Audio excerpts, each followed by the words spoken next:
اللہ مشکل میں کیوں ڈالتا ہے؟ کبھی سوچا ہے کہ اللہ آپ کو مشکل میں کیوں ڈال رہا ہے؟ کیونکہ اللہ آپ کو کچھ دینا چاہتا ہے، اللہ کچھ سمجھانا چاہ رہا ہے۔ آپ بس سوچتے ہو سب کر لیا، ساری چیزیں کر لی، دعائیں، وظیفے، مگر پھر بھی کام نہیں ہو پا رہا۔ ضرور کوئی نیک کام تھا جو آپ نے چھوڑ دیا ہے، یا کوئی ایسا غلط کام جو آپ نے کرنا شروع کر دیا ہے۔ اللہ نہیں چاہتا کہ وہ اپنے بندوں کو سختی یا عذاب میں رکھے۔ اللہ پاک تو آپ کو بچانا چاہتا ہے کہ جو تم سوچ رہے یا کر رہے وہ تمہارے حق میں بہتر نہیں ہے، اس لیے تو کام نہیں ہو رہا تمہارا۔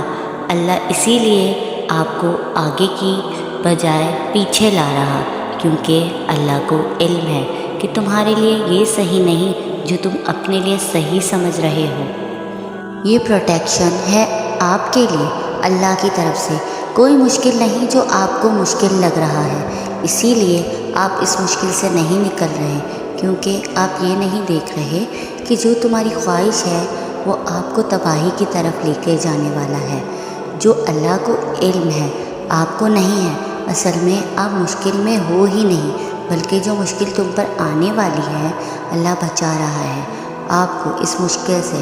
اگر آپ کی خواہش پوری ہونے سے وہ طوفان جو آنے والا ہے اگر آ جائے، پھر تمہیں یہ مشکل نہیں بلکہ اللہ کی طرف سے پروٹیکشن نظر آئے گا، اور پھر تم شکر ادا کرو گے۔ لیکن تمہیں آگے کا نہیں پتہ جس کا علم آپ کے رب کو ہے۔